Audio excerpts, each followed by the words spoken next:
തപസ് കാലത്ത് ഏറ്റവും കൂടുതൽ നമ്മുടെ ഉള്ളിൽ വരുന്ന ചിന്തകളിൽ ഒന്നാണ് പങ്കുവെക്കൽ.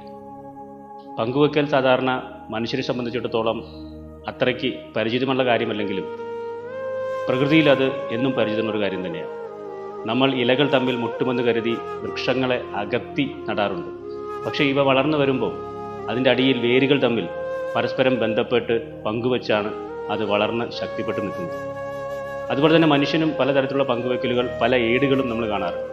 മലയാളത്തിൻ്റെ ഒരു വലിയ എഴുത്തുകാരൻ ഒരിക്കൽ പറഞ്ഞത്, ഒരു എയർപോർട്ടിൽ അയാൾ ഭക്ഷണം കഴിച്ച് അയാളുടെ ഭക്ഷണത്തിൽ പ്ലേറ്റിൽ ഒരു റൊട്ടി ബാക്കി വന്നപ്പോൾ തൊട്ടടുത്തിരുന്ന ഒരു അറബി ആ റൊട്ടി ആവശ്യമില്ലെങ്കിൽ ഞാൻ എടുത്തോട്ടെ എന്ന് ചോദിച്ചു. അദ്ദേഹം വിവരിക്കുന്നത് അതൊരു പങ്കുവെക്കലിൻ്റെ ഭാഗമായിട്ടാണ്. കാരണം നമ്മളാരും, മലയാളികൾ പ്രത്യേകിച്ച്, അപരൻ്റെ പ്ലേറ്റിൽ എന്തെങ്കിലും ബാക്കി വന്നാൽ അത് പങ്കുവെക്കുന്നതിനെ പറ്റി ആലോചിക്കില്ല, അതാർക്കും കൊടുക്കുന്നതിനെ പറ്റി ആലോചിക്കില്ല. പക്ഷേ ഈ അറബി പ്ലേറ്റിൽ ബാക്കി വന്ന അപ്പക്കഷ്ണം ചോദിച്ചപ്പോൾ ഇയാളാകെ ഉരുകിപ്പോയി എന്നാണ് പറയുന്നത്. ഇതൊക്കെയാണ് പങ്കുവെക്കൽ. കാരണം അയാൾ പറഞ്ഞത്, ഞാൻ അഭയാർത്ഥി ക്യാമ്പിൽ ഒരു കഷ്ണം റൊട്ടിക്ക് വേണ്ടി കാത്തു നിന്നിട്ടുണ്ട് എന്നതാണ്. അങ്ങനെ നമുക്ക് പരസ്പരം പങ്കുവെക്കാൻ കഴിയുന്നതൊക്കെ പങ്കുവെക്കാനുള്ള, ഒരു ആലോചിക്കാനുള്ള, അത്തരം ഒരു വൈബിലേക്ക് പോകാനുള്ള ഒരു സാഹചര്യമാണ് തപസ്സുകാലം നമുക്കൊക്കെ ഒരുക്കിയിട്ടുള്ളത്.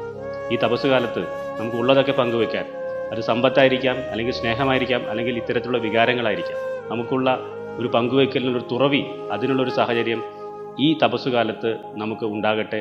എല്ലാവർക്കും തപസ്സുകാലത്തിൻ്റെ എല്ലാവിധ ആശംസകളും.